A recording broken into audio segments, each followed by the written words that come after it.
नमस्कार मित्रों, ये वीडियो है MRCM के ऊपर। MRCM mineral royalty for citizens and military.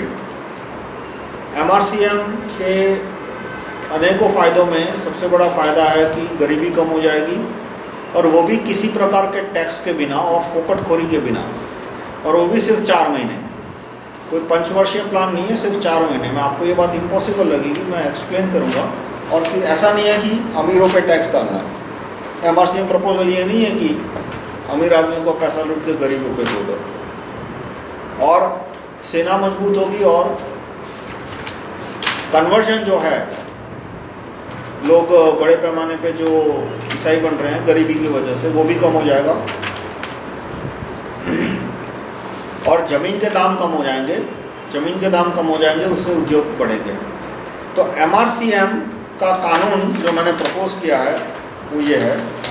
ये मेरा रेफरेंस मटेरियल है, rahulmehta.com/301.htm, rahulmehta.com/301.htm, और हिंदी में है 301.h.htm। इसका चैप्टर 5 MRCM के ऊपर है, और सेक्शन 5.12, चैप्टर 5 में सेक्शन 5.12 4 पेज का MRCM का ड्राफ्ट है, 5 पेज का। वो ड्राफ्ट गैजेट में छपे, उसके बाद 3-4 महीने में गरीबी कम हो जाएगी। गैजेट क्या होता है? 25-30 राज्य सरकारें जो हमारे देश में, और केंद्र सरकार, वो हर 15 दिन महीने में एक गैजेट छापती है। उस गैजेट में कलेक्टर और अन्य अधिकारियों के लिए आदेश होते हैं, सेक्रेटरी, कलेक्टर, सबके लिए, और उन्हें उस आदेशों के अनुसार काम करना पड़ता है। ना करे तो उन्हें जेल की सजा हो सकती है। इसलिए ये कानून हमें गैजेट में छपवाने के लिए क्या करना पड़ेगा? गैजेट कौन छापता है? प्रधानमंत्री और मुख्यमंत्री। तो हमें प्रधानमंत्री और मुख्यमंत्री से रिक्वेस्ट करनी पड़ेगी कि वो गैजेट में छापें, और हमें और नागरिकों और कार्यकर्ताओं को रिक्वेस्ट करनी पड़ेगी कि वो भी प्रधानमंत्री को रिक्वेस्ट करें कि गैजेट में छापें। तो क्या, और अंत में हम नागरिकों को महात्मा उधम सिंह से रिक्वेस्ट करनी पड़ेगी कि वो भी प्रधानमंत्री को रिक्वेस्ट करें कि वो गैजेट में छापें। और महात्मा उधम सिंह यदि प्रधानमंत्री को रिक्वेस्ट करते हैं तो प्रधानमंत्री महात्मा उधम सिंह की बात को नहीं टालेंगे। महात्मा उधम सिंह के ऊपर मेरा पूरा अलग से वीडियो है। ये वीडियो MRCM के कानून के है। तो MRCM का कानून क्या प्रपोज करता है कि जितनी भी मिनरल रॉयल्टी है, मिनरल रॉयल्टी यानी मिनरल यानी कोयला, तांबा, लोहा, क्रूड ऑयल, नेचुरल गैस, तो मिनरल रॉयल्टी है, मिनरल्स है, उससे जो रॉयल्टी आती है। रॉयल्टी यानी कि एक प्लॉट है जिस पे मैंने कोयला खनन करने का कॉन्ट्रैक्ट मैंने सरकार से लिया है, या तो लाइसेंस मैंने लिया है, तो सरकार तय करती है कि भाई 1 टन का मुझे इतना रॉयल्टी सरकार में जमा करना है। रॉयल्टी अभी तो चिल्लर के भाव होती है, वो कैसे रॉयल्टी बढ़ाई जा सकती है वो भी मैं डिस्क्राइब करूँगा। पर मिनरल रॉयल्टी और सरकार की ज़मीन से जो किराया आता है या आ सकता है, सरकार की ज़मीन यानी दिल्ली एयरपोर्ट का प्लॉट, अहमदाबाद एयरपोर्ट का plot, Ahmedabad institute of management है, वस्त्रापुर, IIM वस्त्रापुर अहमदाबाद, उसका प्लॉट, फिर ये जवाहरलाल नेहरू यूनिवर्सिटी का प्लॉट, गुजरात विद्यापीठ का प्लॉट, गुजरात यूनिवर्सिटी का प्लॉट, जितने भी सरकार के प्लॉट है उससे जो आमदनी होती है, तो मिनरल रॉयल्टी और सरकार के प्लॉट का किराया नागरिकों में समान बांटना। कैसे बांटना? हर एक नागरिक का पोस्ट ऑफिस बैंक या local state bank of India में खाता होगा, और उसमें वो जमा हो जाएगा हर महीने। तो MRCM को मैं फिर से डिस्क्राइब करूं कि जितनी भी मिनरल रॉयल्टी है, कोयले की खान, लोहे की खान, तांबे की Khan, petrol, crude oil, natural gas, उससे जितनी रॉयल्टी आती है, और सरकार की जमीन से जितना किराया आता है, उसका 1/3 सिटीजन के खाते में मिलिट्री के खाते में जाएगा 1/3, और बाकी 2/3 सिटीजन के खाते में जमा हो जाएगा। यानी कि मान लो जनवरी महीने में 60,000 करोड़ रुपया आया, तो सेना के खाते में जाएगा 20,000 करोड़, और हर एक नागरिक के खाते में जाएगा करीब 350 रुपया, 350-400। तो बहुत सारे क्वेश्चन आते हैं कि मिनरल रॉयल्टी कैसे तय होगी, वो ऑक्शन से तय होगी कि कहीं पे मान लो ग्रेनाइट की खान है, ग्रेनाइट निकालना है, मार्बल निकालना है, कोयला निकालना है, तो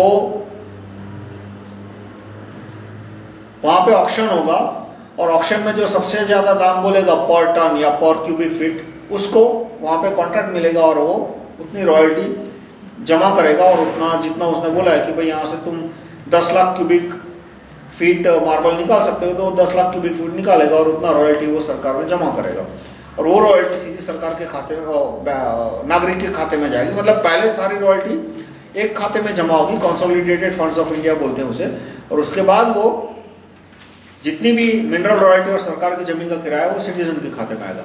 ज़मीन का किराया कैसे तय होगा कि जो भी ज़मीन का मार्केट वैल्यू है उसका 3%, और बिगिनिंग में थोड़ा कम होगा, जैसे कि IIM अहमदाबाद है, IIM वस्त्रापुर, उसके प्लॉट की साइज़ है 100 एकड़, तो मार्केट वैल्यू कितना ही हुई, तो यदि 40,000 रुपया स्क्वायर मीटर मान लिया जाए, अभी तो दाम उससे 1.5 गुना 2.5 गुना हो गया, अभी तो 1 लाख रुपया स्क्वायर मीटर से कम वहाँ पे ज़मीन मिलती नहीं है।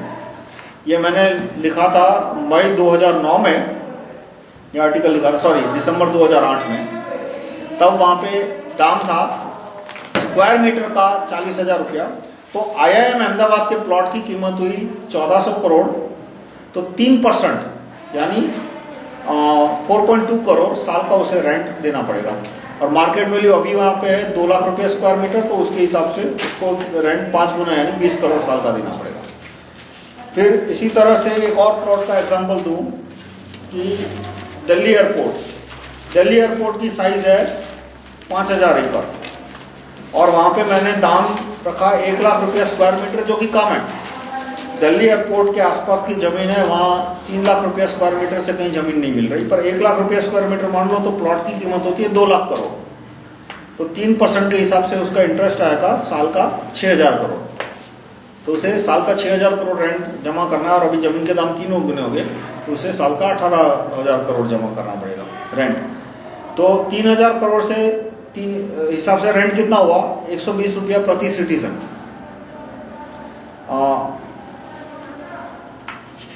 सॉरी 120 रुपया नहीं, 60 रुपया प्रति सिटीजन। ये जो मैंने आपको रेफरेंस मटेरियल दिया rahulmehta.com/301.pdf, उसके सेक्शन 5.6 में मैंने एक एस्टिमेट दिया है कि कितना लैंड रेंट आ सकता है। कितना लैंड रेंट आ सकता है कि Ahmedabad airport, Mumbai airport, Delhi airport, Bangalore airport, Calcutta airport, Chennai airport, ये 6 एयरपोर्ट का जोड़ लगाया जाए तो प्रति नागरिक 120 रुपये का रेंट पर साल, पर ईयर, पर मंथ नहीं, पर ईयर पर सिटीजन 120 रुपये का रेंट मिल सकता है। अब सरकार के पास सिर्फ ये 6 प्लॉट नहीं है, सरकार के पास पूरे इंडिया में 50,000 प्लॉट है, और सारे प्लॉट इतने मलाईदार नहीं है, सारे प्लॉट दिल्ली एयरपोर्ट या बॉम्बे एयरपोर्ट जैसे नहीं है, पर सारे प्लॉट का जोड़ लगा लो तो मेरा अनुमान है कि पर सिटीजन पर ईयर 300 से 600 रुपये की आमदनी हो सकती है, मिनरल रॉयल्टी और लैंड रेंट दोनों मिला के। एक और एस्टिमेट भी ले सकते हैं कि अभी जो स्पेक्ट्रम की रॉयल्टी हुई, स्पेक्ट्रम की रॉयल्टी भी सीधी सिटीजन के खाते में जाएगी। मेरा जो MRCM प्रपोजल है, जितने भी नेचुरल रिसोर्सेस, पानी को छोड़ के जितने भी नेचुरल रिसोर्सेस है उससे जो रॉयल्टी आ रही है वो सीधी सिटीजन के खाते में जमा होगी। और मेरा जो कंसेप्ट है वो वन इंडिया का है। स्टेट को मैं एक एडमिनिस्ट्रेटिव यूनिट मानता हूँ। मेरे लिए गुजरात, महाराष्ट्र ये सारे एक एडमिनिस्ट्रेटिव यूनिट है, कोई उसका पॉलिटिकल इम्पोर्टेंस नहीं है। लीगल इम्पोर्टेंस इस तरह से कि शासन चलाने के लिए छोटे विभागों में डिवाइड किया है। बाकी जो प्राकृतिक संसाधन है उस पर हर एक हिंदुस्तानी का समान हक है। क्यों? क्योंकि आज कोई मान लो गुजरात का आदमी बोले कि नहीं, गुजरात के पेट्रोल पे मेरा हिस्सा ज़्यादा है, तो कि भाई गुजरात का पेट्रोल, या तो कोई छत्तीसगढ़ का आदमी बोले कि भाई यहाँ पे जो कोयला या एल्यूमिनियम उस पर मेरा हिस्सा ज़्यादा है, तो भाई गुजरात का पेट्रोल गुजरात के पास क्यों है, पाकिस्तान के पास क्यों नहीं है? क्योंकि भारत की सेना उसकी रक्षा कर रही है, और सेना तो पूरी देश की है। तो इस तरह से जहाँ तक प्राकृतिक संसाधनों का सवाल है, उसमें मैं प्रदेशवाद के मुद्दे में नहीं पड़ता। जो MRCM प्रपोजल मेरी है उसमें जितना भी मिनरल रॉयल्टी और सरकार की ज़मीन से किराया आता है वो सारे हिंदुस्तान के लोगों में समान रूप से बटेगा। तो मैंने कुछ एग्जांपल दिए कि क्रूड ऑयल में मैंने प्राइस लिया, इंटरनेशनल प्राइस लिया 140 रुपया बैरल, और क्रूड ऑयल की रॉयल्टी कितनी हो सकती है? करीब 800 रुपया पर citizen per year. Iron ore की रॉयल्टी कितनी हो सकती है? मैंने प्राइस लिया है $150 पर टन, ये पुराना प्राइस है, अभी बढ़ गया। तो क्रूड ऑयल की रॉयल्टी आती है 700 रुपया पर पर्सन पर ईयर, ये सारे पर पर्सन पर ईयर। इस तरह से सारे मिनरल्स और सारे लैंड रेंट को जोड़ा जाए। स्पेक्ट्रम की रॉयल्टी कितनी आती है? स्पेक्ट्रम को यदि बेचा ना जाए और किराया पे दिया जाए और हर साल किराया लिया जाए, तो स्पेक्ट्रम पे रेंट आता है 120 रुपया पर सिटीजन पर ईयर। तो इस तरह से ये रेंट सिटीजन को मिल सकता है। अब इससे जमीन के दाम कैसे कम होंगे कि जब जमीन पे सरकार किराया लेना शुरू करेगी तो आदमी उतना ही जमीन ले पाएगा। अच्छा, एमआरसीएम प्राइवेट लैंड पे नहीं लगता। मैं साफ साफ स्पष्ट कर देना चाहता हूँ कि मैंने जो लैंड रेंट का कानून प्रपोज किया है वो land rent on government plot only है। प्राइवेट लैंड पे या ट्रस्ट की ज़मीन पे या मंदिर की ज़मीन पे कोई किराया लेने की कोई प्रपोजल नहीं है। और जो अब सवाल आता है कि भाई जो किराया लेने वाला अधिकारी है वो क्यों ईमानदारी से किराया लेगा, बांट देगा ज़मीन अपने रिश्तेदारों में। तो जो NLRO है, नेशनल लैंड रेंट ऑफिसर, उसके ऊपर राइट टू रिकॉल है। तो पहला सेक्शन है MRCM, proposed MRCM gadget notification का, वो पहला सेक्शन है राइट टू रिकॉल NLRO, यानी कि देश के नागरिक नेशनल लैंड रेंट ऑफिसर को किसी भी नौकरी से निकाल सकते हैं। तो उसके ऊपर राइट टू रिकॉल होगा तो करप्शन कम होगा और इससे वो पैसा है वो नागरिकों तक पहुंचेगा। अब कुछ एक जो सवाल आते हैं कि क्या मैं नागरिकों को फोकट में पैसा दे रहा हूं या फोकट में पैसा नहीं दे रहा हूं। ये एमआरसीएम के जो विरोधी कुबुद्धिजीवी है वो सबसे पहला ऑब्जेक्शन ये निकालते हैं कि आप तो नागरिकों को फोकट में पैसा दे रहे हो, फोकट में नहीं है। मैं एग्जांपल दूं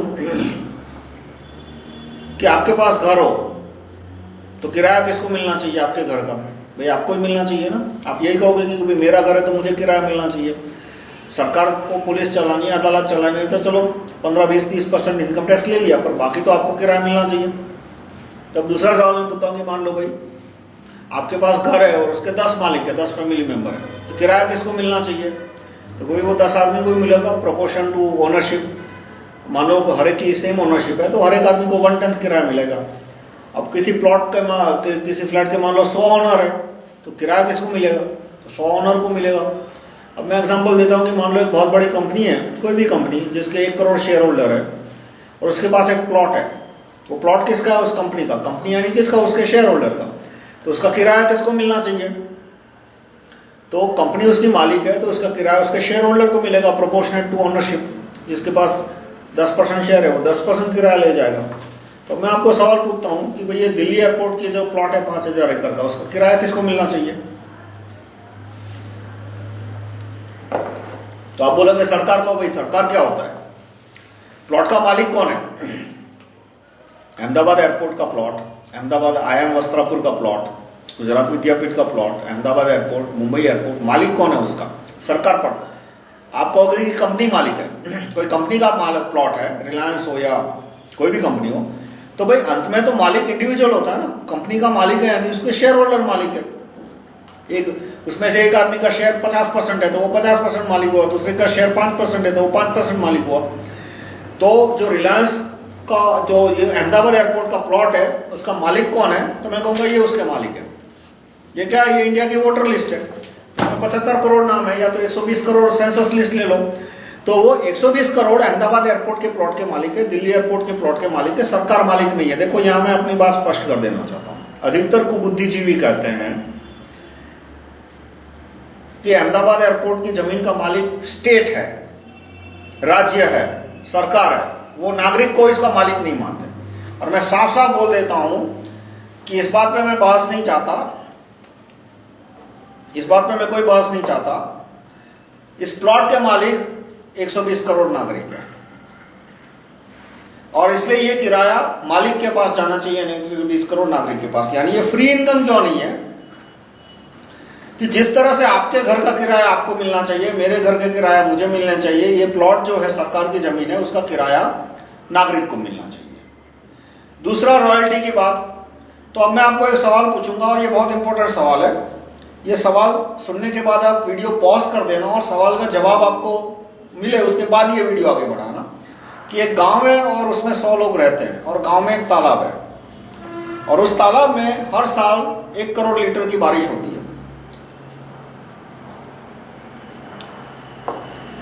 यानी पर पर्सन 1 लाख लीटर, और गांव में हर एक आदमी को 5 लाख लीटर पानी चाहिए, 1 अनार 100 बीमार। तो किसको कितना पानी दिया जाए? मैं फिर से सवाल दोहराऊंगा कि गांव के बीचों बीच एक तालाब है और हर साल उसमें भगवान 1 करोड़ लीटर की बारिश देता है। मैं हफ्ते में 3 दिन भगवान में मानता हूँ और MRCM का मुद्दा आता है तब मैं हमेशा भगवान में मानता हूँ। तो वहाँ 1 करोड़ लीटर पानी भगवान देता है बारिश के द्वारा उस तालाब में, और 100 लोग हैं तो किसको कितना पानी मिलना चाहिए?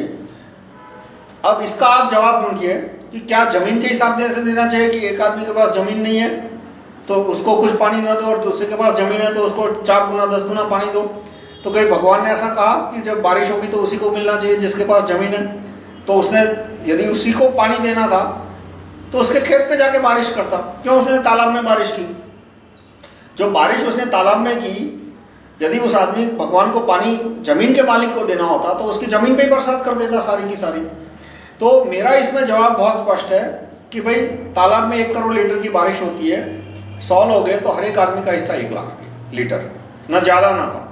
अब जिसको ज़्यादा पानी चाहिए वो दूसरे आदमी से खरीद ले, जिसको कम पानी चाहिए उससे खरीद ले, जो भी उसके अंदर का जो डील हो वो खुद जाने। तो MRCM इसी में से निकलता है कि प्राकृतिक संसाधन यानी कि जमीन के नीचे रखा कोयला, तो उसमें तो किसी की मेहनत नहीं है। ऐसा तो नहीं है कि तुमने खून पसीने से वो कोयला जमीन के नीचे रखा या तो मैंने रखा। जमीन के नीचे कोयला भगवान ने रखा है और भगवान ने कोई बिल नहीं बनाया कि किसका कोयला किसके हिस्से में कितना कोयला आएगा। इसलिए ये मेरा विश्वास या अंधविश्वास है कि जमीन के नीचे जो कोयला है, लोहा है, पेट्रोल है, उस पर हर एक आदमी की समान हक बनता है, समान उसकी मिलकत है। तो जमीन में से जो कोयला निकालने का लेबर है वो तो कॉन्ट्रैक्टर ले गया लेबर। सवाल रॉयल्टी का कहाँ आता है कि जमीन में से 1 किलो कोयला निकाला, उसका खर्चा आया 2 रुपया और मार्केट में वो कोयला बिका 10 रुपये में, ट्रांसपोर्टेशन लेबर सब मिला के 2 रुपया, मार्केट में वो कोयला बिका 10 रुपये में, तो 8 रुपया किसको देना है? तो इसमें मेरा जवाब है कि ये 8 रुपया 120 करोड़ नागरिकों में बराबर बटेगा। अब 8 रुपया तो 120 करोड़ नागरिकों में टेक्निकली बढ़ नहीं सकता, पर कंसेप्ट ये है कि कोयले की पूरी जो रॉयल्टी आई, सोने की जो रॉयल्टी आई, एल्यूमिनियम की रॉयल्टी आई, वो रॉयल्टी मान लो साल की 30, 40, 50 हज़ार करोड़ आती है, तो वो पूरी रॉयल्टी 50,000 करोड़ आती है, तो 120 करोड़ नागरिकों में बराबर, यानी कि हर एक नागरिक को करीब करीब 400 रुपया उसके खाते में जमा होगा। तो ये फ्री की इनकम नहीं है। फ्री की इनकम यानी कि मान लो किसी के पिता का अवसान होता है तो उसके बेटे को उसकी वारिस मिलती है, सरकार टैक्स ले जाए 20% इनहेरिटेंस टैक्स है, पर वो फ्री की इनकम नहीं हुई। इसी तरह से ये जो कोयले की इनकम जो मैंने आपको बताई, वो कोयला भगवान ने रखा है, हम सबके पिता, हमारे सबके पिता भगवान ने रखा है। तो उस कोयले को निकालने का खर्चा है 2 रुपया और कोयले को बेचा 8 रुपये में या 10 रुपये में, तो वो 8 रुपये पे भगवान के जितने भी संतान है यानी 120 करोड़ नागरिक, उनका समान हक हुआ। तो ये फ्री की इनकम नहीं है। दूसरा, जो कुबुद्धिजीवी है वो कहते हैं कि भाई ये 500 रुपया जो आपने नागरिकों को दे दिया वो दारू में उड़ा देंगे तो, या तो मतलब 120 करोड़ नागरिक है, वो क्या सारे के सारे नागरिक दारू में उड़ा देंगे? और उपाय क्या बताते हैं कि वो पैसा है वो नागरिकों को नहीं देना चाहिए। तो क्या करना चाहिए कि वो पैसा अधिकारियों के हाथ में होना चाहिए, बुद्धिजीवियों के हाथ में होने चाहिए, और बुद्धिजीवी लोग उनको जाके एजुकेशन देंगे, उनको दवाइयाँ देंगे, उसको एम्प्लॉयमेंट देंगे। तो मैं आपसे ऐसा क्वेश्चन पूछता हूँ कि मान लो आपने मकान किराया पे दिया और 1 महीने बाद आप किराया लेने गए, तो किरायादार आपके बोलो कि भाई देखो मैं आपको कैश किराया दूंगा, तो आप दारू में उड़ा दोगे, इसलिए मैं आपको कैश किराया नहीं देने वाला। मैं आपके लड़के के दवाई के लिए पैसा दूंगा, एजुकेशन के लिए पैसा दूंगा, आप जब बूढ़े हो जाओगे तो आपको सीनियर सिटीजन मेडिकल के लिए पैसा दूंगा, आपका एक्सीडेंट हो जाएगा तो मैं आ जाऊंगा दवाई का पैसा चुकाने के लिए, आपको एम्प्लॉयमेंट दूंगा, आपके लड़कों को एम्प्लॉयमेंट, लेकिन मैं कैश किराया नहीं दूंगा। तो जाहिर है आप उस टेनेंट को मकान में नहीं रखने वाले। तो इसी तरह से ये जो कुबुद्धिजीवी लोग हैं कि नागरिकों की जमीन पे कब्जा कर लो, कोई भी यूनिवर्सिटी के नाम पे कब्जा कर लो या पीएसयू के नाम पे कब्जा कर लो, किसी भी नाम पे कब्जा कर लो, और जब नागरिक किराया मांगने जाए, जैसे कि एयरपोर्ट है, अच्छी चीज है, एयरपोर्ट कोई बुरी चीज नहीं है, पर एयरपोर्ट के नाम पे जमीन पे कब्जा कर लिया और प्रवृत्ति भी कर रहे हैं, वो भी काम की प्रवृत्ति है, एयरपोर्ट होना चाहिए, ऐसा नहीं है कि एयरपोर्ट नहीं होना चाहिए। पर जब किराया मांगने गए तो बोलते कि किराया नहीं मिलेगा, बदले में तुम्हें एम्प्लॉयमेंट मिलेगी, मेडिसिन मिलेगी, एजुकेशन मिलेगा। तो इस तरह का रवैया, यदि आप सचमुच इस बात को मानते हो, बोलता हूँ आप अपना फ्लैट किराएदार को दे दो और कैश किराया मत लो उससे, उसके पास ये एम्प्लॉयमेंट लो या तो उसके पास दवाइयाँ लो या एजुकेशन लो, तो आप ये धंधा करने ही नहीं वाले। तो ये जो बात है कि शराब में उड़ा देने की बात, वो बकवास है। उस आदमी का हक है जो अहमदाबाद एयरपोर्ट की जमीन है, दिल्ली एयरपोर्ट की जमीन है, उस पर 120 करोड़ नागरिकों का हक है, तो वो किराया सीधा उसके खाते में जमा होना चाहिए। अब वो दारू पी जाएगा तो जब मैंने यहाँ पे स्पष्ट किया कि किराया ऐसा नहीं है कि पूरे परिवार का किराया हेड ऑफ द फैमिली के पास जाएगा। जो लड़के का किराया है वो लड़के के खाते में जाएगा। यदि लड़के की 14 साल की उम्र से कम है तो उसकी मदर के खाते में जाएगा। तो आमतौर पे मदर तो पैसा उड़ाती नहीं है, वो लड़के के लिए ही खर्चा करती है और फादर के खाते में भी जाता है। तो 100% लोग ऐसे नहीं होते कि वो दारू में पैसा उड़ाते हैं, वो अपने लड़कों के पैसे में इस्तेमाल करते हैं। लेकिन यदि वो पैसा यदि हमने उस तक नहीं पहुंचाया और हमने यदि ये प्रोफेसरों को दे दिया पढ़ाने के लिए, या टीचरों को दे दिया, या IAS अधिकारी को दे दिया, तो वो सारा पैसा घर में ले जाएंगे। वो सारा पैसा वो बोलेंगे कि भाई हमारी सैलरी 30,000 है, सैलरी 60,000 कर दो, पढ़ाना लिखाना कुछ नहीं है, बस 60,000 की सैलरी चाहिए सारे प्रोफेसरों को।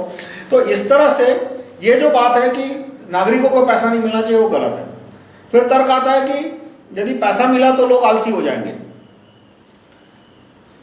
यदि 100 करोड़ लोगों को पैसा मिलेगा तो हो सकता है 2-5 करोड़ 10 करोड़ लोग आलसी हो जाए, पर ऐसा नहीं है कि सारे के सारे 90 करोड़ आलसी हो जाएंगे, क्योंकि बहुत सारे लोग हैं जिन्हें महीने के 500 रुपये कम लगेंगे, 600 रुपये कम लगेंगे। ऐसा तो नहीं है कि MRCM का पैसा उनको गाड़ी बंगला दे देगा। MRCM का पैसा है उनकी गरीबी कम कर देगा, यानी कि उनको खाने पीने का पैसा मिल जाएगा, एक दो जोड़ी कपड़ा खरीद लेंगे, महीने 6 महीने में एक आध जोड़ी चप्पल खरीद लेंगे। ऐसा नहीं है कि उनके पास स्कूटर, कार और फ्लैट आ जाएगा। तो जो आदमी के पास इस तरह की इकोनॉमिक स्टेबिलिटी आ गई, सिक्योरिटी आ गई, तो हो सकता है पॉपुलेशन का 5-10% हिस्सा है वो आलसी हो जाए, और बाकी 90% काम करेंगे। इससे शोषण कम हो जाएगा। शोषण कम हो जाएगा, यानी आदमी भूखा मर रहा है तो उसके पास दिन के 50 रुपये देके भी पूरे दिन के लिए बेगारी करा सकते हैं। वो बेगारी ये कानून आने के बाद कम हो जाएगी, जो अच्छी बात है। ये कानून नरेगा नहीं है। नरेगा में क्या होता है कि सरकार इनकम टैक्स ले रही है और वो इनकम टैक्स का पैसा बांट रही है, यानी कि जो आदमी काम कर रहा है उसका पैसा लेके बांटा जा रहा है, और वो भी इनएफिशिएंट इन्वेस्टमेंट के, इनएफिशिएंट एक्टिविटी पे, और उसमें भी आधे से ज्यादा पैसा है वो सरपंच वगैरह खा जाते हैं। जबकि MRCM में उसके हक का पैसा जो है वो सीधा उसके खाते में जमा हो रहा है, किसी के ऊपर टैक्स नहीं डाला जा रहा उसको पैसा देने के लिए। अब दूसरे कुछ सवाल आते हैं कि भाई पश्चिम के देशों में इस तरह की व्यवस्था है, तो वो पहले तो ये प्रश्न पूछने वाले ऐसे होते हैं कि चित भी मेरी पत्नी भी मेरी। उन्होंने पूछा कि भाई अमेरिका में ये कानून है, तो मैं बोलता हूं कि भाई अमेरिका में राइट टू रिकॉल है, जूरी सिस्टम है, तो क्या अमेरिका की बात अलग, इंडिया की बात अलग? जब राइट टू रिकॉल और जूरी सिस्टम की बात आई तो इंडिया और अमेरिका अलग अलग देश है, अमेरिका की बात यहाँ पे अप्लाई नहीं होनी चाहिए। और जब मैं बोलता हूँ कि भाई इंडिया में MRCM होना चाहिए, तो क्या अमेरिका में MRCM नहीं, इंडिया में क्यों मांग रहे हो? अमेरिका में MRCM नहीं है, लेकिन अमेरिका में इनहेरिटेंस टैक्स है, वेल्थ टैक्स है। वहां पे जो प्रॉपर्टी है उसके ऊपर साल का 1 से 3% टैक्स लिया जाता है, और वो टैक्स गवर्नमेंट में जाता है, और व्यक्ति की मृत्यु के बाद वहां पे 35% 40% जितना इनहेरिटेंस टैक्स लिया जाता है, और वो पैसा सरकार में जाता है। तो वहां करप्शन कम है, करप्शन कम है, इसलिए वो पैसा पब्लिक तक पहुंचता है। हमारे यहाँ ये लैंड का पैसा, लैंड रेंट का पैसा या मिनरल रॉयल्टी का पैसा यदि हमने सीधा नागरिक के खाते में नहीं डाला तो क्या होगा? अफसरों के पास जाएगा, और अफसर है वो पैसा, अफसर और मिनिस्टरों के पास जाएगा तो वो पैसा गायब कर देंगे, मतलब करप्शन के ऊपर खा जाएंगे। इसलिए इंडिया में जो लेवल ऑफ करप्शन है फिलहाल वो कम होगा। राइट टू रिकॉल है, narco test in public, execution in public, execution by public approval etcetera, ये सारे कानूनों से करप्शन कम होगा। पर ऐसा नहीं मान के चलना चाहिए कि ये सारा मतलब करप्शन दूर हो गया यानी 4 महीने में गरीबी खत्म हो जाएगी। करप्शन कम हो जाएगा तो गरीबी कम होगी, ये बात है। पर ये नहीं बोल सकते कि करप्शन आज कम हो गया और 4 महीने में गरीबी चलेगी। जबकि एमआरसीएम का पैसा नागरिक के खाते में जमा शुरू होगा तो महीने 2 महीने में उसकी गरीबी खत्म हो जाएगी। तो पश्चिम के देशों में एमआरसीएम नहीं है क्योंकि वहाँ पे इनहेरिटेंस टैक्स है, वेल्थ टैक्स है, और वहाँ गवर्नमेंट में करप्शन कम है क्योंकि वहाँ राइट टू रिकॉल और ज्यूरी सिस्टम है। हमारे यहाँ गवर्नमेंट में बेहताशा करप्शन है, इसलिए ये पैसा गवर्नमेंट के खाते में नहीं जाना चाहिए, सीधा सिटीजन के खाते में जाना चाहिए। अब जो मिनरल रॉयल्टी है वो आज कहाँ जाती है? आज सीधी की सीधी मिनरल रॉयल्टी सरकार के खाते में आती नहीं है, सीधा मंत्री, अधिकारी, जज और कॉन्ट्रैक्टर है वो बांट लेते हैं आपस में। कैसे? ये 2G स्कैम, 2G स्कैम में जो 50,000 करोड़ या तो 1.76 लाख करोड़ जो भी अमाउंट हो, 60,000 करोड़ जो भी, जो सरकार के खाते में आ सकती थी, वो राजा ने बिना ऑक्शन के स्पेक्ट्रम दे दिया और उसकी वजह से सरकार के खाते में आई मुश्किल से 5-10 हज़ार करोड़, और बाकी 50,000 करोड़ जो आ सकता था वो उन लोगों के खाते में चला गया। इसी तरह से मनमोहन सिंह ने जो इसरो का स्कैम किया था, एस बैंड, वो मनमोहन सिंह और उसके जो दूसरा मिनिस्टर था, मैं नाम भूल गया, बाद में वो minister of science and space and satellite इस तरह के डिप्यूटी मिनिस्टर थे, और इसरो के जो चेयरमैन है माधवन, उन्होंने मिलकर ये भ्रष्टाचार किया था। उसकी वैल्यू कुछ थी 2 लाख करोड़ के आसपास, 1.76 लाख करोड़, और उन्होंने वो पूरा का पूरा स्पेक्ट्रम फोकट के भाव देवोस नाम की कंपनी को बेच दिया, जिसके मालिक कौन है वो भी पता नहीं है, सरकार को उसके मालिक कौन है वो पता नहीं है। और इसी तरह से कोयले का स्कैम है, वो भी मनमोहन सिंह ने किया है, पूरा कोयले का स्कैम 10.7 लाख करोड़। मनमोहन सिंह ने बहुत सारे जो कोल ब्लॉक्स थे वो बिना किसी ऑक्शन के एकदम चिल्लर के भाव दे दिया। यदि उसका ऑक्शन किया गया होता तो बड़ी रॉयल्टी आती। अब एमआरसीएम का कानून रॉयल्टी कैसे बढ़ाता है, तो पहले ये स्टडी करना चाहिए कि आज रॉयल्टी कम क्यों है। रॉयल्टी कम क्यों है कि मान लो एक जगह सरकार ने ऑक्शन रखा कि यहाँ से मार्बल निकाल सकते हो आप, तो जो ज़्यादा रॉयल्टी देगा उसको हम माइनिंग का कॉन्ट्रैक्ट देंगे। तो मैं बिड रखूँगा 10 रुपये की, मेरा दोस्त रखेगा 15 रुपये की, उसका दोस्त रखेगा 17 रुपये की, तो 17 रुपये वाले को मिल गया। दूसरा प्लॉट होगा, उसमें मैं बिड रखूंगा 17 रुपये की, वो रखेगा 15 की, और दूसरा रखेगा 10 की, वो प्लॉट मुझे मिल गया। यानी वो जो प्लॉट है वो बांट लेते हैं। यानी जो रॉयल्टी 200 रुपये आ सकती थी वो कार्टेल करके 10-20 रुपये आई आती है। एक मार्बल का मैं आपको अंदाज दूं तो 1 cubic foot marble, 1 cubic foot यानी 1 foot by 1 foot by 1 foot, उसमें से 12 पीस कर सकते हैं, 1 फुट बाई 1 फुट और 1 इंच थिकनेस। मार्बल आप खरीदने जाओगे तो उसकी थिकनेस होगी 1 इंच से लेकर 0.75 इंच की उसकी थिकनेस होती है। तो 1 क्यूबिक फुट में से ऐसे 12-13 पीस बन सकते हैं। और जो 1 स्क्वायर फीट मार्बल है उसकी मार्केट वैल्यू क्या होती है? Anywhere from 40 rupees square feet से लेके 100 रुपया स्क्वायर फीट जैसा मार्बल। और तो 1 क्यूबिक फुट की वैल्यू कितनी हुई? 40 × 12 यानी 400 रुपया क्यूबिक फुट से लेके 1000 रुपया स्क्वायर फीट तक। और उसमें माइनिंग का खर्चा, कटिंग का खर्चा, ट्रांसपोर्टेशन का खर्चा, सारा खर्चा तुम निकाल लो तो आता है मुश्किल से 30-40 रुपया पर स्क्वायर फीट और क्यूबिक फुट। तो आप कहोगे कि भाई कॉन्ट्रैक्टर को 30-40 का खर्चा आता है, चलो उसमें उसने 10 रुपया प्रॉफिट लगा लिया, 30 रुपये पे 10 रुपया, तो प्रॉफिट बहुत बड़ा हो गया। तो और मार्केट में उसकी प्राइस है 400 रुपया, तो रॉयल्टी मिलेगी 350 रुपये की, या तो 300 रुपये तो मिनिमम मिलेगी। लेकिन आप रॉयल्टी के टेंडर देखोगे तो क्यूबिक फुट का 2 रुपया, 3 रुपया, 5 रुपया ऐसे रेट होती है। तो अब क्वेश्चन आता है कि कोई दूसरा आदमी क्यों नहीं आ जाता, नया आदमी, कि बोले कि भाई मैं मार्बल का क्यूबिक फुट का 200 रुपया दूंगा, 300 रुपया दूंगा। तो कि वो नया आदमी जब कलेक्टर की कचहरी में फॉर्म लेने आएगा तो वो जो बाकी 3 माइनिंग कॉन्ट्रैक्टर है उसके गुंडे उसको वहीं पे खत्म कर देंगे। यहाँ किस्सा खत्म नहीं होता, यहाँ से शुरू होता है कि भाई वो माइनिंग कॉन्ट्रैक्टर के गुंडे हैं, वो खत्म कर देते हैं, नए कॉन्ट्रैक्टर को घुसने नहीं देते। तो पुलिस उसको अरेस्ट क्यों नहीं करती? क्योंकि ये जो माइनिंग कॉन्ट्रैक्टर है वो पीआई से लेकर सुप्रीम कोर्ट के जज को पैसा पहुंचाते हैं, सब इंस्पेक्टर को, कमिश्नर को, मिनिस्टर को, एमएलए को, एमपी को, हाईकोर्ट जज को, डिस्ट्रिक्ट जज को, डिस्ट्रिक्ट पब्लिक प्रोसिक्यूटर को। और जैसे कि छोटे मोटे माइन हो तो उसमें हिस्सा ऊपर तक नहीं जाता, पर मान लो पेट्रोल की माइंस हुई या तो आयरन की माइन हुई, एल्यूमिनियम की माइन हुई, जो बड़ी माइंस होती है हजारों करोड़ों में जाती है, उसमें हफ्ता सीबीआई डायरेक्टर सुप्रीम कोर्ट तक जाता है। इसलिए वो लोग उस माइनिंग कॉन्ट्रैक्टर को प्रोटेक्शन देते हैं, उसके गुंडों को भी प्रोटेक्शन देते हैं। इसलिए नए एंट्रेंट आ नहीं पाते, न्यू एंट्रेंट आ नहीं पाते, इसलिए रॉयल्टी बहुत ही लोअर चिल्लर के भाव तक चली रहती है। तो अब एमआरसीएम आने से रॉयल्टी कैसे बढ़ेगी? एमआरसीएम के साथ मेरी दूसरी प्रपोजल है राइट टू रिकॉल, यानी कि right to recall supreme court chief जज, right to recall police commissioner, right to recall high court chief जज, right to recall home minister, right to recall CM, right to recall PM, और पैसा सीधा citizen के खाते में जा रहा है। देखो यहां फर्क पड़ रहा है, एमआरसीएम में वो सिटीजन को पैसा दे सीधा सिटीजन के खाते में जा रहा है, इसलिए जब सिटीजन देखेगा कि भाई रॉयल्टी, कोयले की रॉयल्टी या तो मार्बल की रॉयल्टी 300 रुपये आ सकती थी, क्यों सिर्फ 30 रुपये आई? वो मैं आपको एक एग्जांपल दूं, चाणक्य की सीरियल में से पहला या दूसरा एपिसोड,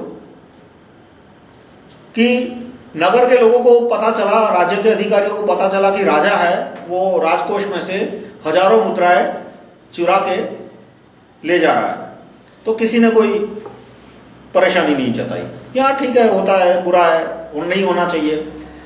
फिर चाणक्य के जो पिता थे, उन्होंने जितने भी कर्मचारी थे उनकी सैलरी में से एक एक कांसे का सिक्का निकाल लिया, जिसको 50 मिलना था उसको 49 मिले, जिसको 100 मिलना था उसको 99 मिले, जिसको 3000 मिलना था उसको 2999 मिले। तो सब चिल्लाने लगे कि भाई एक कांस्यपण कम क्यों, एक कांस्यपण कम क्यों। ये चाणक्य की सीरियल का पहला या दूसरा एपिसोड है। तो एमआरसीएम में जब नागरिक देखेगा कि भाई मुझे ये कोयले की रॉयल्टी के महीने के पर किलोग्राम या पर क्यूबिक फुट 300 रुपया आ सकता था, यदि 300 रुपया आता तो मुझे 10 रुपया मिलता, लेकिन ये 30 क्यूबिक फुट 30 रुपया आ रहा है रॉयल्टी का। क्यों आ रहा है?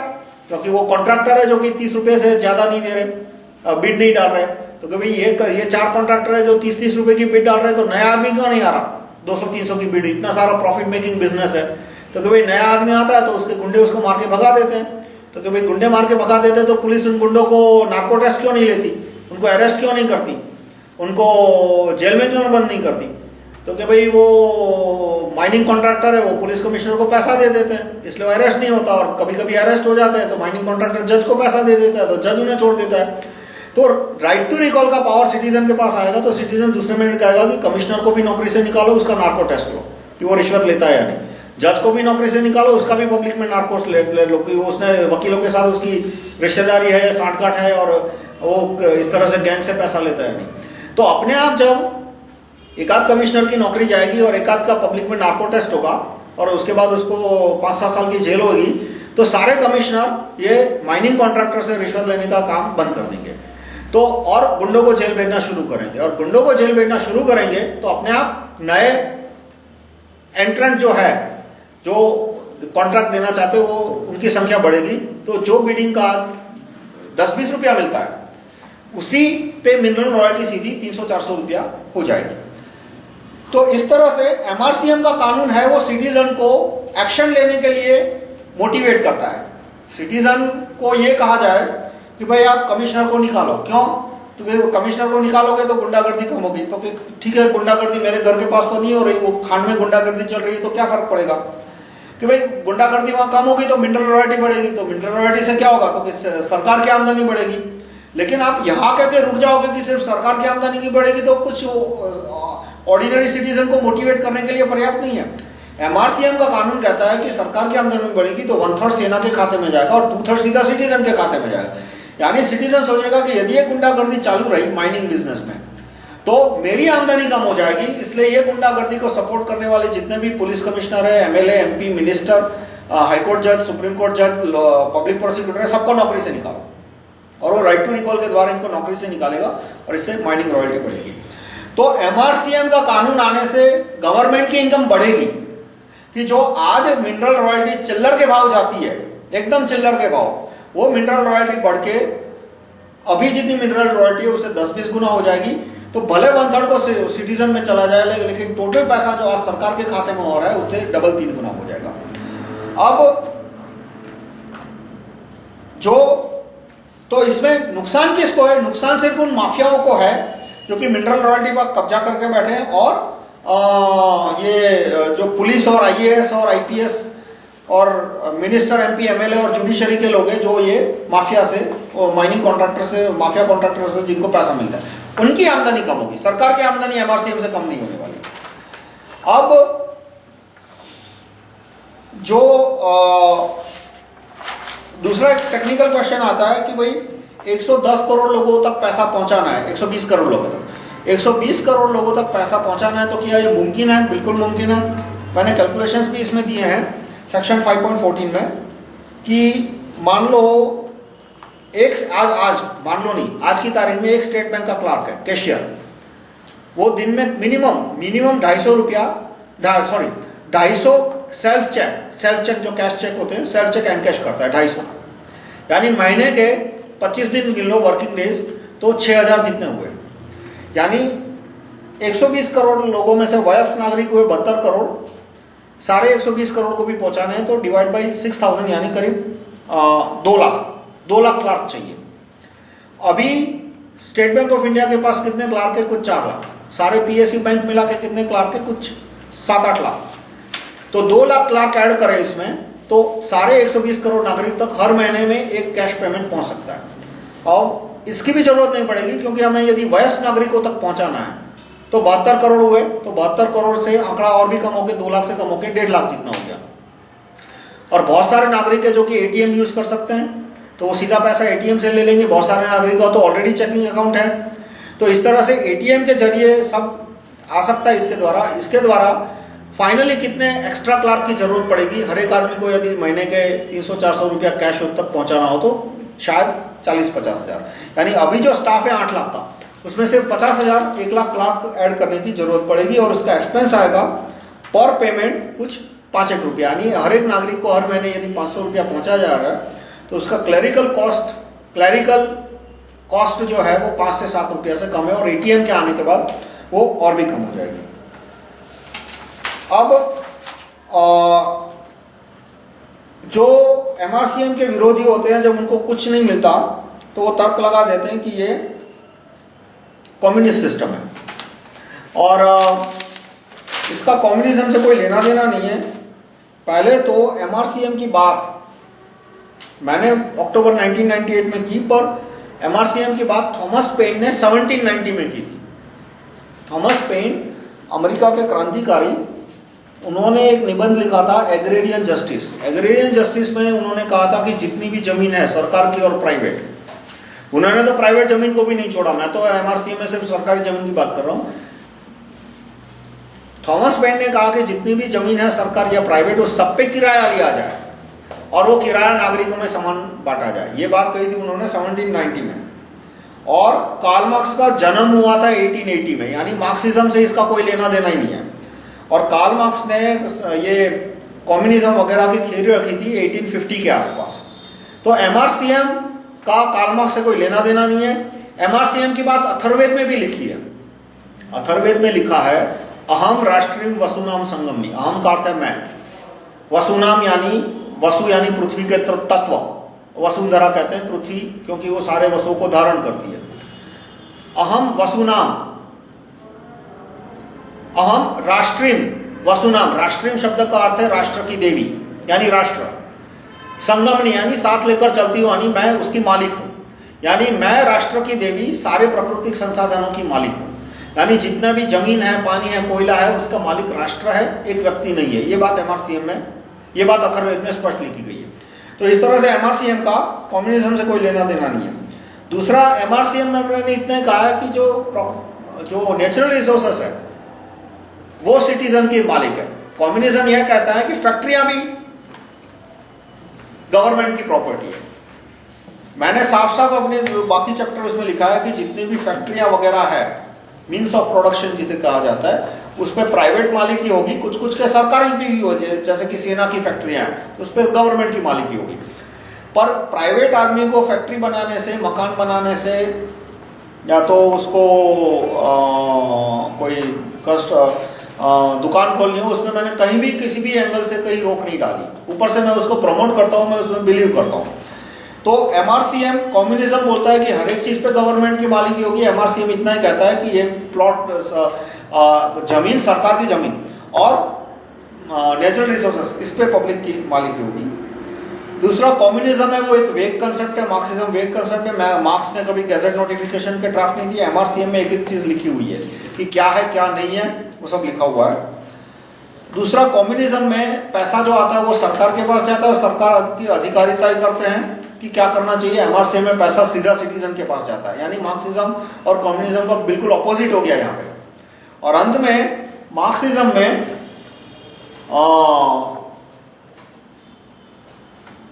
डेमोक्रेसी, मार्क्स डेमोक्रेसी में मानते थे ऐसा कहा जाता है, पर उन्होंने डेमोक्रेसी को विस्तार से वर्णन नहीं किया।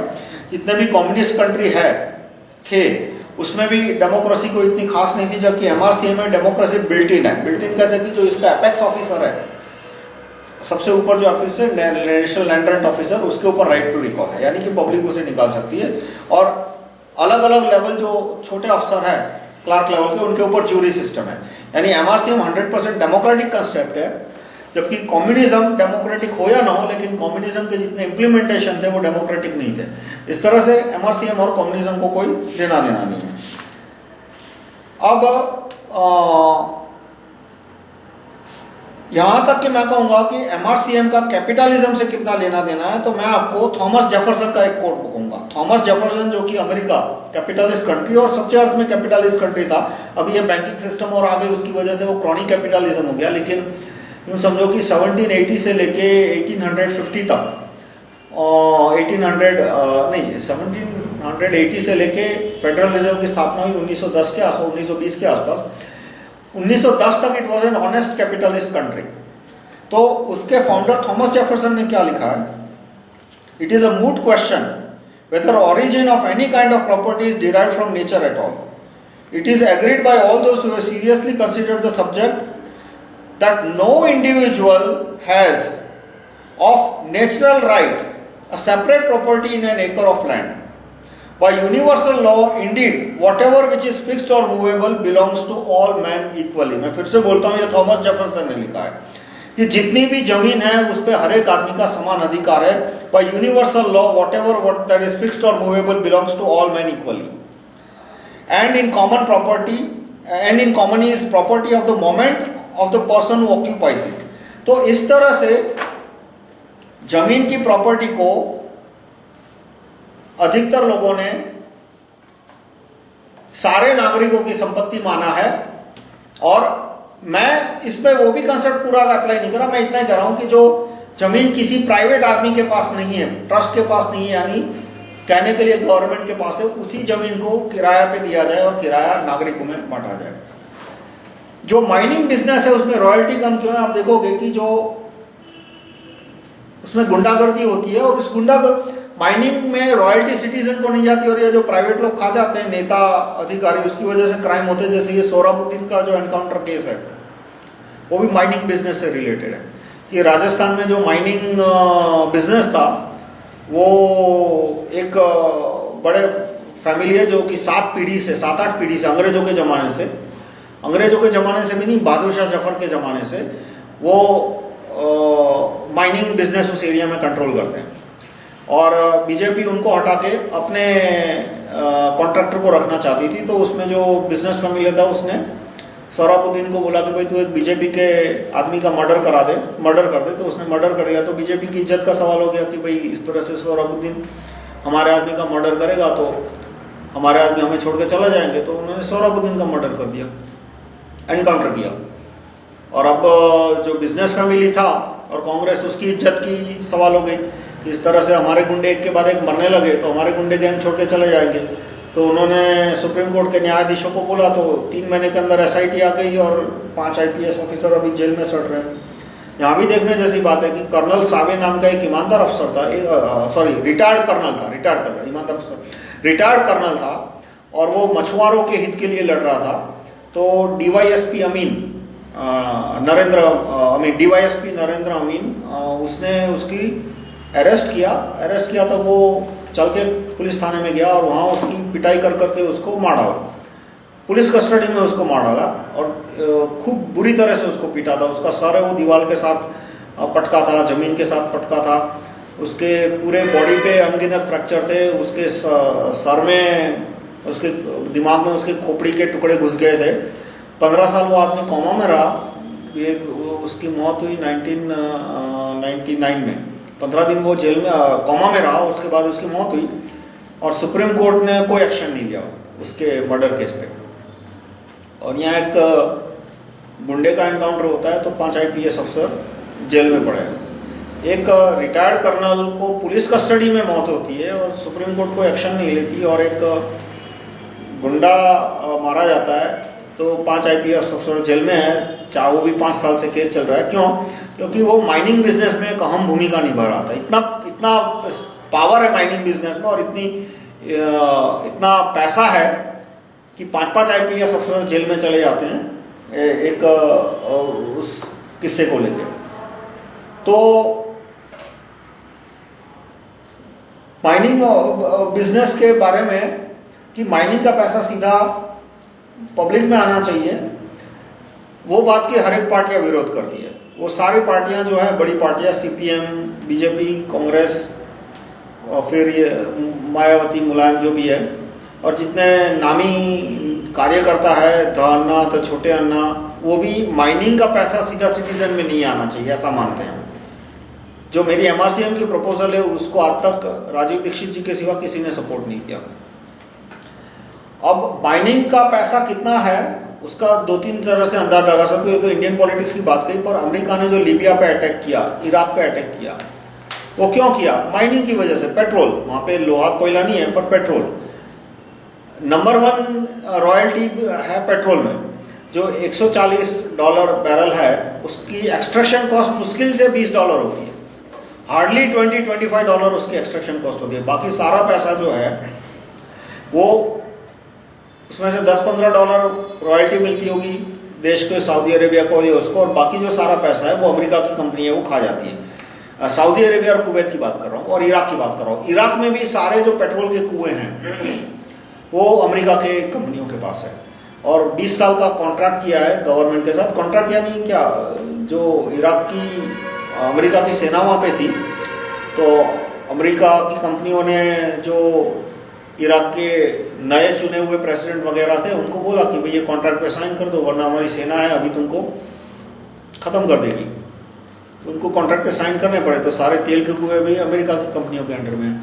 इसी तरह से कुवैत और सऊदी अरेबिया में, वहाँ पे भी अमेरिका की सेना है। तो अमेरिका की सेना कुवैत और सऊदी अरेबिया के जो रूलिंग फैमिली है, प्रिंस वगैरह, उनको धमकाती है कि ये जो रॉयल्टी है वो इससे ज़्यादा यदि मांगोगे तो मार डालेंगे तुमको, क्योंकि हमारी इतनी सेना है यहाँ पे। तो इस तरह से जो एक बैरल पेट्रोल $120 में बिकता है, $130 में बिकता है, उस पर टेक्निकल एक्सट्रैक्शन कॉस्ट आती है मुश्किल से $15-20, रॉयल्टी आती है $10-15-20, और बाकी जो $80 है वो ऑयल ड्रिलिंग कंपनी के हाथ में चला जाता है। इतना पैसा है, और इसलिए अमेरिका ने लीबिया पे अटैक किया ताकि लीबिया के तेल के कुएं भी अमेरिका को मिले, अमेरिका की कंपनियों को मिले। तो ये सारे पैसे यदि इंडिया और उस तो MRCM का प्रपोजल जो है वो ये सारा पैसा है वो सीधा पब्लिक तक पहुंचाएगा। और वो MRCM प्रपोजल यदि हम नहीं लाते तो क्या होगा कि ये सारा पैसा जो माइनिंग कंपनियों के पास जाता है वो एंड में विदेशी कंपनियों के पास चला जाएगा, क्योंकि एक के बाद आज नहीं तो कल वो तेल के कुएं टेक ओवर कर लेंगे। जैसे रॉकफेलर है, दुनिया का सबसे बड़ा तेल का शहंशाह है वो रॉकफेलर है। शेवरॉन, डुपॉन्ट, वो सारी उसकी रॉकफेलर की कंपनियां हैं। और उसके बाद नंबर आता है रॉकफेलर के बाद ब्रिटिश क्वीन का। ब्रिटिश क्वीन भी बहुत बड़ी ऑयल बैरन है। ब्रुनेई में अधिकतर तेल के कुएं हैं वो ब्रिटिश क्वीन की कंपनी के पास है। तो ये कंपनियां हैं, मल्टीनेशनल कंपनियां हैं, वो हड़प कर लेगी। जैसे कि ऑलरेडी हमारे यहाँ कोयले की और एल्यूमिनियम की खाने जो है वो मल्टीनेशनल कंपनियों को मिनिस्टर वगैरह बेच रहे हैं, क्योंकि जो विदेशी कंपनियां हैं वो उनको ज़्यादा रिश्वत देने को तैयार है, और वो रिश्वत सीधा मॉरिशस के खाते में और स्विस बैंक के खाते में जमा कर देते हैं। जो छोटे कॉन्ट्रैक्टर है वो रिश्वत देंगे तो भी लोकल करेंसी में देंगे, उनके पास तो इतना फॉरेन एक्सचेंज है नहीं कि वो डॉलर में दे सके।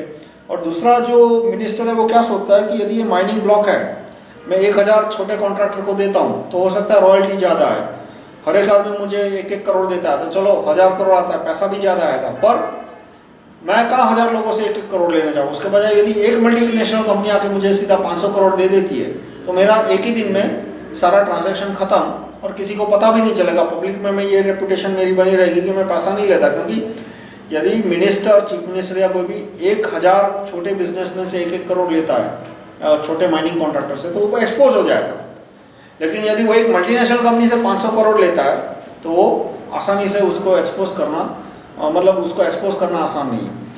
तो इसलिए माइनिंग बिजनेस में MRCM आ गया तो सीधा वो सिटीजन के कंट्रोल में आता है। माइनिंग रॉयल्टी 1 रुपया भी कम हो गई तो सीधा सिटीजन उछलेगा कि भाई इस मिनिस्टर की वजह से या इस IAS की वजह से या इस जज की वजह से मेरा 1 रुपया कम हो गया, नौकरी से निकालो इसको।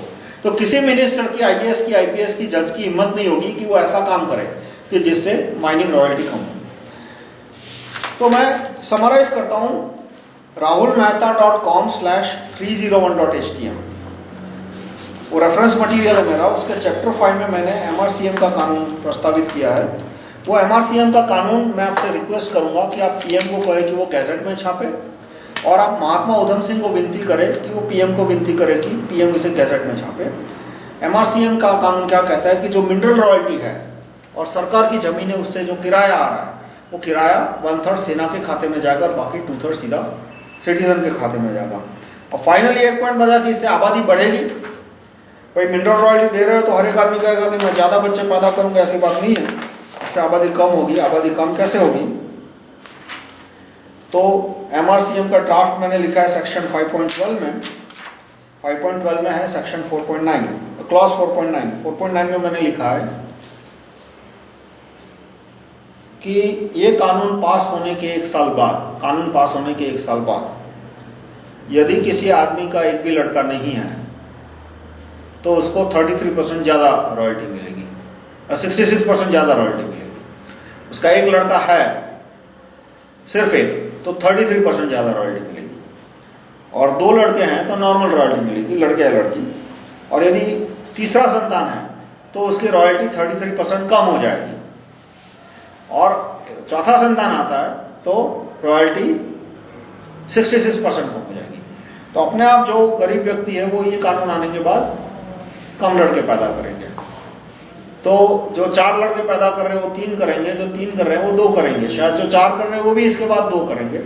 और फिर मेल फीमेल रेशियो ना कम हो, उसके लिए मैंने लिखा है यहाँ पे 2 डॉटर 1 सन के लिए 33% कम होगा, लेकिन 2 डॉटर है तो 33% कम नहीं होगा। मतलब वो मैंने पूरा इसमें एडजस्ट कर लिया था कि मेल फीमेल रेशियो पे एडवर्स इफेक्ट ना आए। तो इस तरह से MRCM आने के बाद पॉपुलेशन कंट्रोल इंप्रूव होगा। जो पॉपुलेशन का ग्रोथ रेट है वो कम होगा। हर एक कपल है वो 1 या 2, मैक्सिमम 2 बच्चे ही पैदा करेगा। और कानून आने के बाद गरीबी कम हो जाएगी तो अपने आप कन्वर्जन कम हो जाएगा। देश की सुरक्षा 2 तरह से इंप्रूव होगी। एक तो सेना को पैसा मिलेगा, दूसरा हर एक वो सजग हो जाएगा कि ये जमीन सचमुच मेरी है और इस पे विदेशी आ गया तो मेरे हाथ से निकल जाएगी, मेरी इनकम कम हो जाएगी, मेरे हक कम हो जाएंगे। तो MRCM का कानून है वो हर एक नागरिक को अपने देश का वास्तविक स्वामी बनाता है। अभी तो क्या है कि सब सिर्फ कागज पे ही, अभी जो बुद्धिजीवी उन्होंने संविधान में लिखा है वो स्पष्ट कहते हैं कि ये सिर्फ कागज पे ही रहना चाहिए। जो देश की संपत्ति का वास्तविक मालिक है वो तो नेता, अधिकारी या बुद्धिजीवी होना चाहिए। नागरिकों का कोई प्रत्यक्ष हक नहीं होना चाहिए। MRCM का कानून उन्हें प्रत्यक्ष हक दिलाता है। तो इस तरह से हम देश की गरीबी कम कर सकते हैं, वो भी मात्र 3-4 महीने के अंदर, और देश की सेना मजबूत कर सकते हैं। धन्यवाद।